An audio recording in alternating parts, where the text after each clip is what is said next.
जय एकलिंग जी महाराज की। आप सभी को महाराणा प्रताप जयंती की हार्दिक शुभकामनाएं। महाराणा संग्राम सिंह के पुत्र, महाराणा उदय सिंह के पुत्र, महाराणा प्रताप सिंह सिसोदिया। तो आप कहोगे सर 9 मई को, बिल्कुल अपने इंग्लिश के अनुसार उनका जन्म 9 मई को आता है, लेकिन मेवाड़ वाले जो है वो इनका जन्म विक्रमी संवत के अनुसार ही मनाते हैं। भले किसी का जन्म मनाए, मेवाड़ वाले विक्रमी संवत के अनुसार ही मनाते हैं। तो विक्रमी संवत अगर देखें, क्योंकि उस समय तो ये 9 मई 10 मई मई जून चलता ही नहीं था, उस समय तो यही चलता था, जेठ है, साढ़ है, आषाढ़ है, ये चीजें चलती थी। तो महाराणा प्रताप का जो जन्मदिन है वो आता है ज्येष्ठ शुक्ल तृतीया को।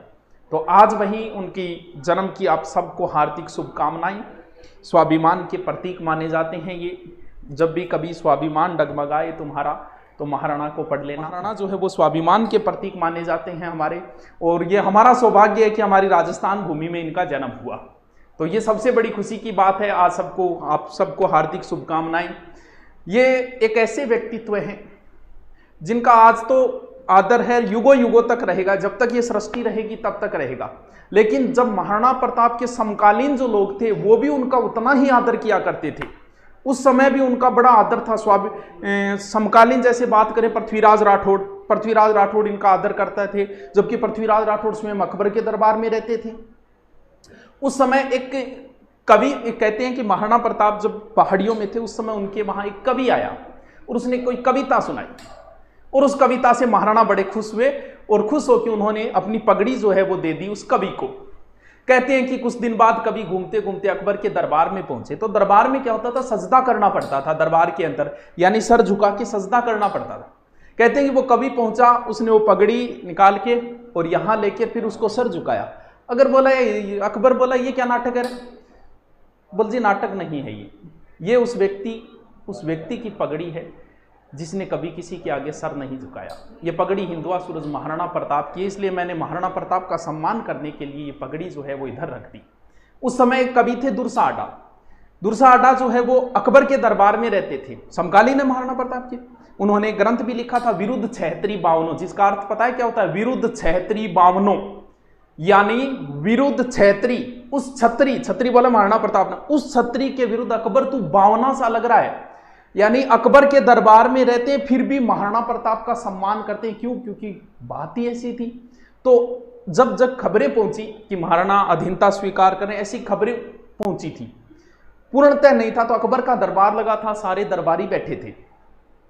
तो उस समय चर्चाएं चल रही थी, क्या ऐसा हो सकता है, क्या महाराणा अधीनता स्वीकार करेंगे, इस विषय पे चर्चा चल रही थी। कहते हैं अकबर री मंजिल भूपास्यु देश में होती जमयोड़ी। ये पेवर भाषा है, जिसको समझ में आ जाए अच्छी बात है, नहीं आए तो दोबारा देख लेना।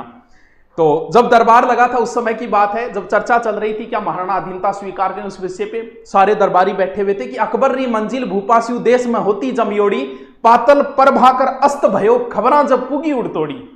भेद मिलो नहीं बढ़ाने बैठक में यूं सन्नाटो छायो, दुरसो आडो उन वक्त उठ्यो अकबर ने साच बतावण ने, पातल री पर बाथिर रैसी तेरो हियो सतावण ने। यानी एकमात्र ऐसे कवि जिन्होंने अकबर के दरबार में खुलकर महाराणा प्रताप की प्रशंसा की थी, दुरसाडा, पातल री पर बाथिर रैसी तेरो हियो सतावण ने, कि चिंता ना कर, वो व्यक्ति कभी अधीनता स्वीकार नहीं करेगा, तेरी छाती पर मूंग न्यू ही दड़ेगो।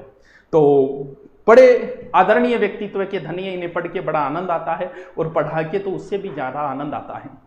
कवि सिद्धार्थ देवल की कवि है कि कविता की 2 लाइन है कि भारतीय संस्कृति आज भी जिंदा है, भारतीय संस्कृति आज भी जिंदा है, कलहण के काव्य में, शंकर के मठ में, राम के अस्त्र में, परशुराम के शस्त्र में, सावित्री सीता में, पद्मिनी की चिता में, कृष्ण की गीता में, अर्जुन की वीरता में, युधिष्ठिर की धीरता में, कर्ण के कवच के दान में, दधीची के अस्थि दान में, राणा प्रताप के स्वाभिमान में, हल्दी घाटी के युद्ध में, महावीर स्वामी और गौतम बुद्ध में, वैकुंठ की वैतरणी में और देशनोक की मां करणी में।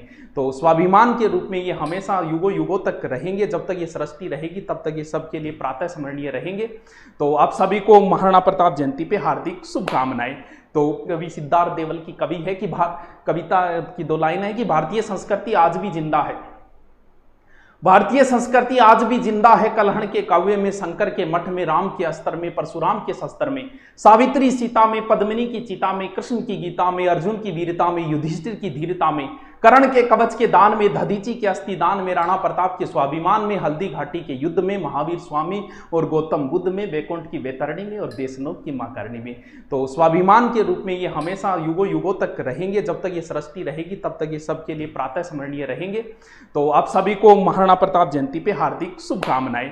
तो हमारा सच बता रहा हूँ प्लानिंग था, जब क्लासें लग रही थी उस समय हमारा प्लानिंग था, जब गुरुकुल खुला था उस समय हमने कोई प्रोग्राम नहीं किया था। तो हमारा प्लान था कि बड़ा प्रोग्राम कवि सम्मेलन करेंगे, अब की बार वीर रस का कवि सम्मेलन करेंगे महाराणा प्रताप जयंती के ऊपर।